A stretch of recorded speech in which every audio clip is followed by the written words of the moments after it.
Over the past 2 years, more than 7 million Americans have lost their jobs, and factories and businesses across our country have been shuttered. In one way or another, we've all been touched by the worst economic downturn since the Great Depression. The difficult steps we've taken since January have helped to break our fall and begin to get us back on our feet. The economy is growing again. The flood of job losses we saw at the beginning of this year slowed to a relative trickle last month. These are all good signs for the future, but they're little comfort to all our neighbors who remain out of a job.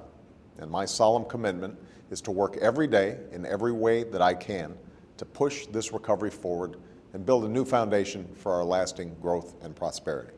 That's why I announced some additional steps this week to spur private sector hiring. We'll give an added boost to small businesses across our nation through additional tax cuts and access to lending they desperately need to grow. We'll rebuild more of our vital infrastructure and promote advanced manufacturing and clean energy to put Americans to work doing the work we need done. And I've called for the extension of unemployment insurance and health benefits to help those who've lost their jobs weather these storms until we reach that brighter day. But even as we dig our way out of this deep hole, it's important that we address the irresponsibility and recklessness that got us into this mess in the first place.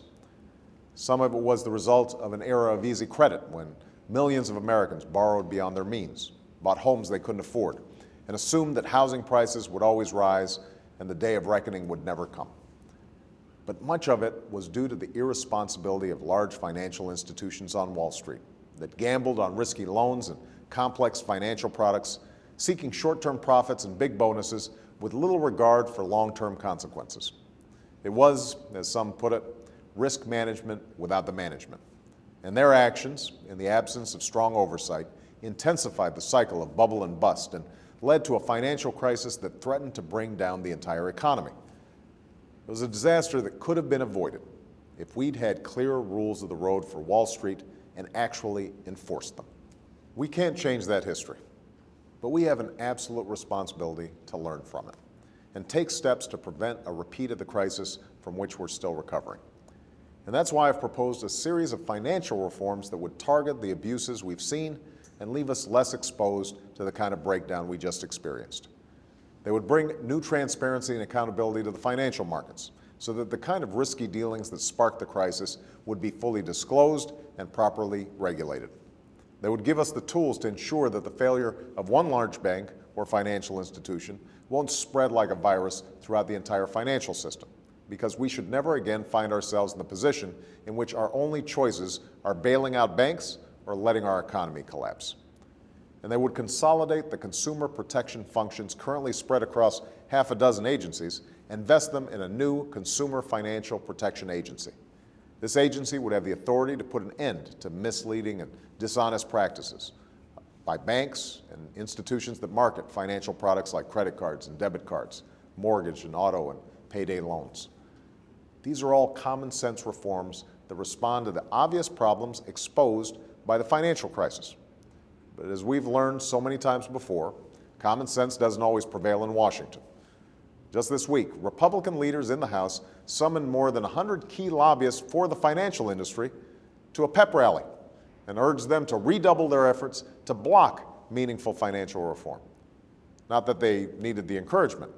The industry has already spent more than $300 million on lobbying to influence the debate this year. The special interests and their agents in Congress claim that reforms like the Consumer Financial Protection Agency will stifle consumer choice, and that updated rules and oversight will frustrate innovation in the financial markets. But Americans don't choose to be victimized by mysterious fees and changing terms and pages of fine print. And while innovation should be encouraged, risky schemes that threaten our entire economy should not. We can't afford to let the same phony arguments and bad habits of Washington kill financial reform and leave American consumers and our economy vulnerable to another meltdown. Yesterday, the House passed comprehensive reform legislation that incorporates many of the essential changes we need, and the Senate Banking Committee is working on its own package of reforms. I urge both houses to act as quickly as possible to pass real reform that restores free and fair markets, in which recklessness and greed are thwarted, and hard work, responsibility, and competition are rewarded. reforms that work for businesses, investors, and consumers alike. That's how we'll keep our economy and our institutions strong. That's how we'll restore a sense of responsibility and accountability to both Wall Street and Washington. And that's how we'll safeguard everything the American people are working so hard to build: a broad-based recovery, lasting prosperity, and a renewed American dream. Thanks.